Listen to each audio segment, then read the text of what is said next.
Students, आज हम लोग कुछ क्वेश्चन करते हैं non homogeneous linear recurrence relation पे। जैसे पहला है, इसको सॉल्व करना है कि an-4an-1 plus 4an-2 equal to 3n plus 2 to the power n। सबसे पहले हम इसका करेक्टरिस्टिक इक्वेशन बनाएंगे। देखिए यहाँ पर an-2, तो ये जो -2 है वो गिवन इक्वेशन का ऑर्डर बताता है। तो इसका पहले करेक्टरिस्टिक इक्वेशन लिख लें, s² - 4s + 4 इक्वल टू 0।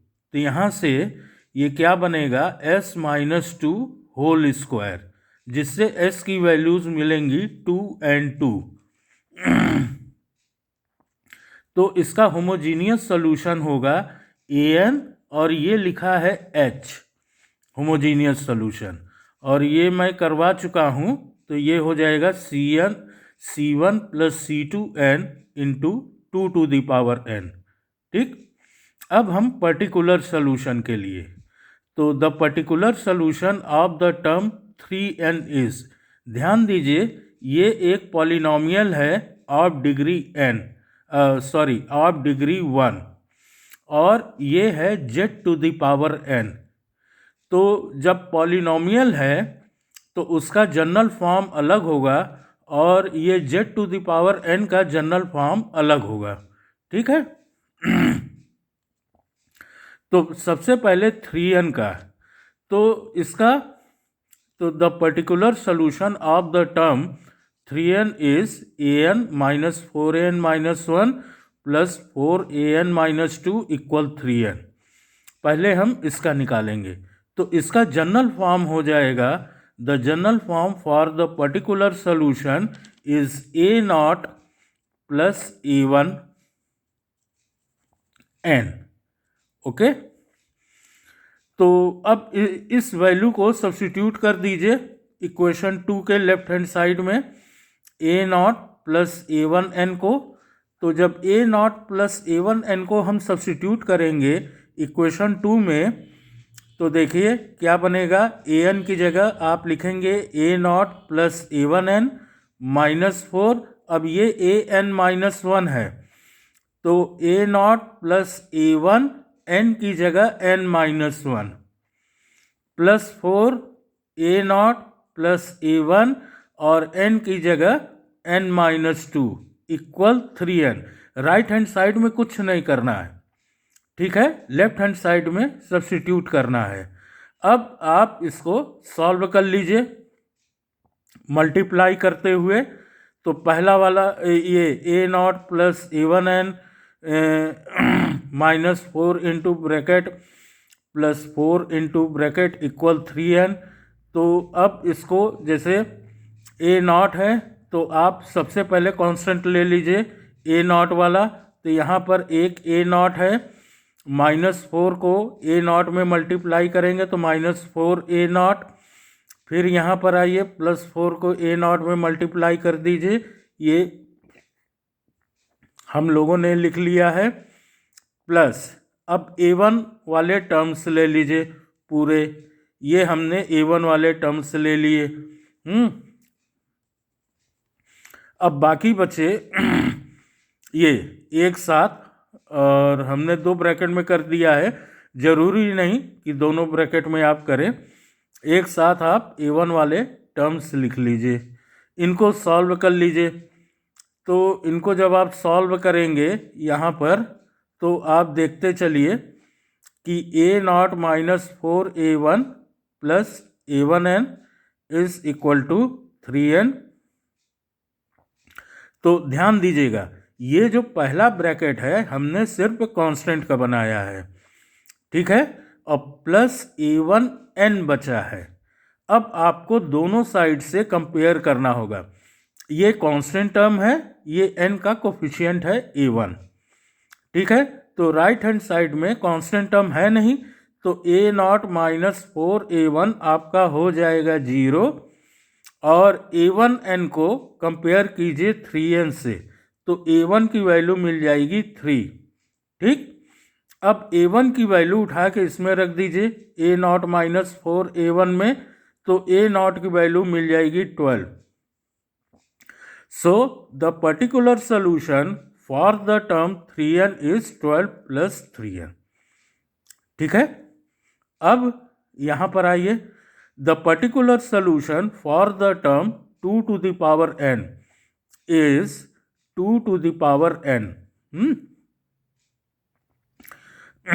ये आपने लेफ्ट हैंड साइड लिख लिया इक्वेशन का और राइट हैंड साइड में 2 to the power n रख दिया.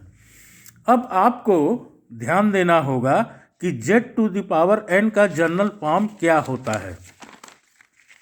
तो देखिए, second number z to the power n का होता है कांस्टेंट इंटू, मतलब a into z to the power n. ठीक है. अब हम लोग z to the power n पे निकालेंगे इसका. तो देखिए, the general form for the particular solution is a3.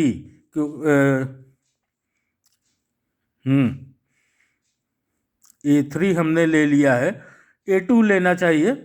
हमने गलती से A3 लिख दिया क्योंकि A0 और A1 इसमें यूज हो चुका है. तो A3 into n square into 2 to the power n. इसका मतलब है कि ये सेकंड वाला नहीं होगा. क्यों नहीं होगा, अब ध्यान दीजिए.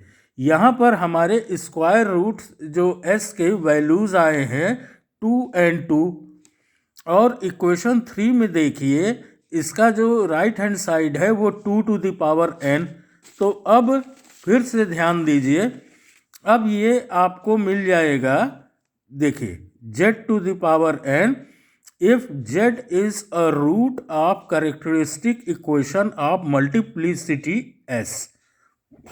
मतलब हम फिफ्थ वाला लगाएंगे, सेकंड वाला नहीं. क्यों?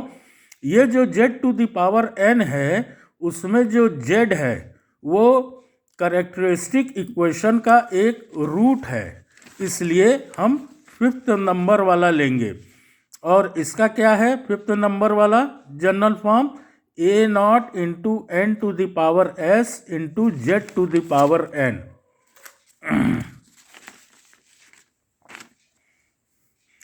तो देखिए, हमने ले लिया general form A0 n square. क्यों n स्क्वायर?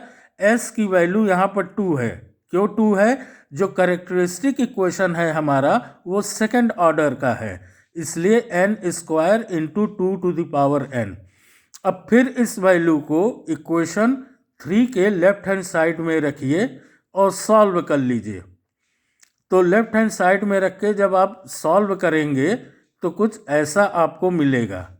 ठीक है, जैसे जैसे हमने कोफिशिएंट को लेकर अलग किया है वैसे आपको सीखना होगा. ठीक.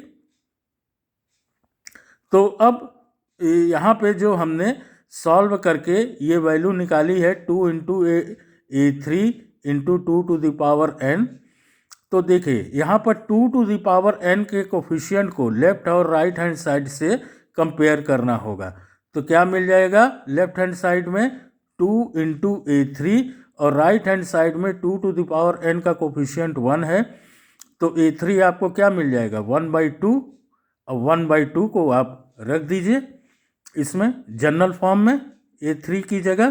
तो the particular solution for the term 2 to the power n is 1/2 into n square into 2n.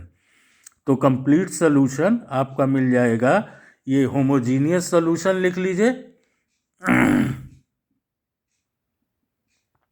C1 plus C2n into 2 to the power n. ठीक है, ये आपका होमोजीनियस सोल्यूशन हो जाएगा. और पर्टिकुलर सोल्यूशन जो इक्वेशन 2 और 3 से मिला है उसको आप लिख लीजिए, तो ये पर्टिकुलर सोल्यूशन हो जाएगा.